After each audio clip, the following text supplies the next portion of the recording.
Welcome mga Lods! Another day, another video. At ngayon, may panibagong episode tayo ng Alam Mo Ba?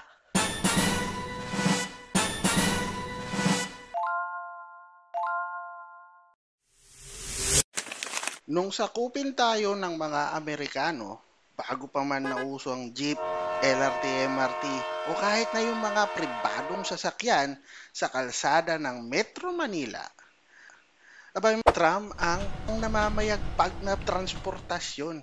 Noong taong 1905, when America took over the Philippines, the Philippine Commission allowed the Manila Electric Railroad and Light Company, o mas kilalang Meralco, to take over the properties of Compañía de los Tranvías de Filipinas. At makalipas nga lamang ang isang taon, ay nagawa ng ikonekta ang mahigit 60 kilometrong distansya mula Tondo hanggang Malabon. Natigil at nasira nga lamang to nung matapos ang World War II. Kaya sa susunod na maipit ka ng traffic sa Metro Manila, tandaan, nung panahon ng tram, maluwag ang daan. At dyan nagtatapos ang ating episode mga Lods. Maraming salamat sa pagtambay.